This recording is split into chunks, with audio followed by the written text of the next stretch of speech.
भाग्य विधाता भगवान का मिलन केवल हम बच्चों का पुरुषोत्तम संगम युग पर ही होता है। तो भाग्य विधाता भगवान स्वयं आते हैं संसार का सबसे ऊंच से ऊंच हमें श्रेष्ठ श्रेष्ठ पद प्राप्त कराने के लिए। जो नर से श्री नारायण, नारी से लक्ष्मी, जो स्वप्न में भी कोई सोच भी नहीं सकता। तो ये बाबा का ही कितनी अपरंपार जादूगरी है, कृपा है, जो कौड़ी से हीरा बना देते हैं। इसलिए बाबा कहते हैं बच्चे तुम निश्चय रखो अपने पर भी कि कल्प पहले वाली मैं वही आत्मा हूँ जिसने संगम युग पर मैंने पुरुषार्थ करके ये उतना ऊंच पद पाया था। बाप दादा मधुबन में जब महावाक्य उच्चारण करते थे तो ब्रह्मा बाबा ने अपने लेफ्ट हैंड पर एक चित्र अभी भी है पांडव भवन के हिस्ट्री हॉल में, जहाँ लक्ष्मी नारायण का चित्र है।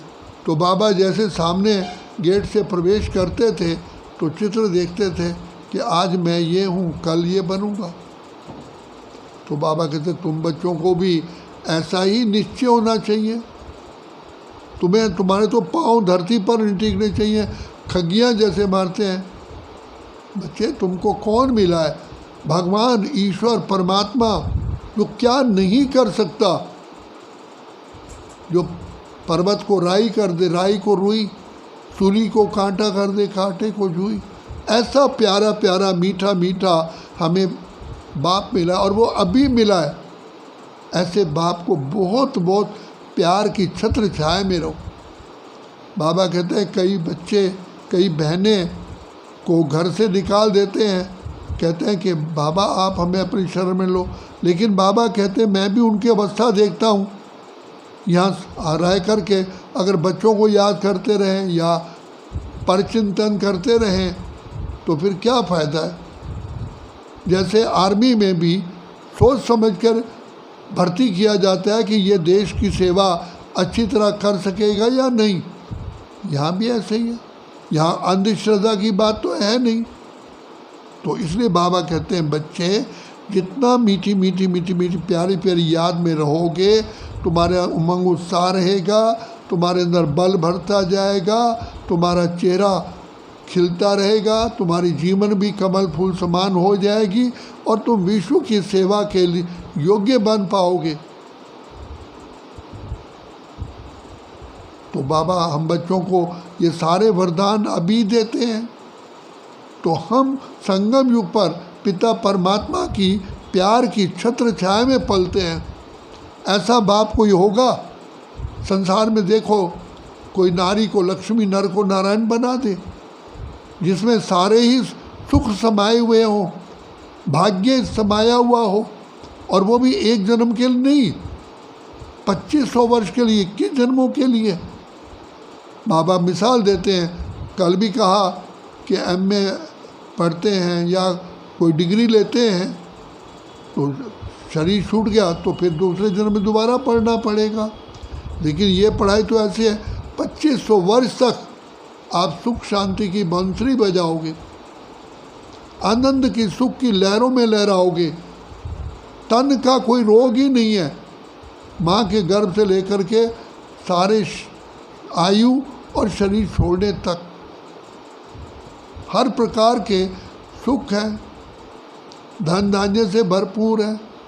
तो ऐसी दुनिया में बाबा हमें ले चल रहे हैं।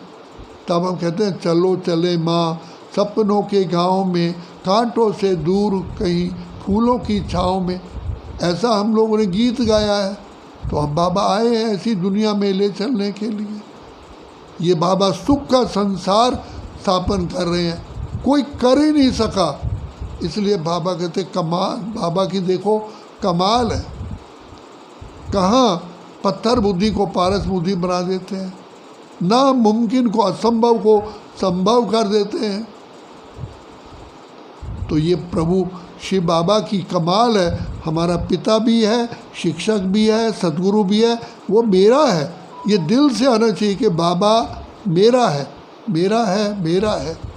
तो जो मेरी चीज़ होती है वो तो हमेशा याद रहती है और उससे प्यार भी होता है। इसलिए बाबा कहते हैं ये सहज योग है, कर्म योग है, राज योग है। बच्चे मैं तुम्हारा बाप हूँ, मैं तुम्हारी सेवा पर उपस्थित हूँ। कितना प्यार से बाबा हमें पढ़ाते हैं। फिर बाबा हमें रोज़ याद प्यार देते हैं। आज भी बाबा ने कहा बच्चे तुम्हारी जीवन कितनी अनमोल है, मोस्ट वैल्यूएबल है, ये वेस्ट ना जाए। सुदर्शन चक्र फिरा और बाप को याद करो। बाकी हाँ पिछले जन्मों के हिसाब किताब आएगा, लेकिन बाबा चुटकी में पार करा दे। इस जन्म में भी बाबा कहते हैं कोई पाप मत करो, किसी को दुख मत दो। बाप देखो दुख हरता सुख करता है, तुम्हें भी किसी को दुख नहीं देना।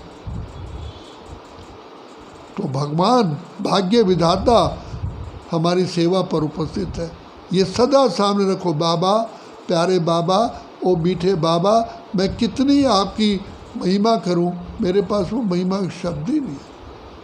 बाबा बाबा कहते जैसे बाबा में समा जाओ, खो जाओ।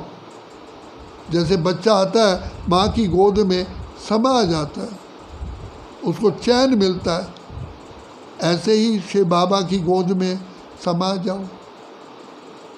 संसार की लहरें तो आएंगी, परिस्थितियाँ आएंगी, लेकिन हम किसकी गोद में हैं?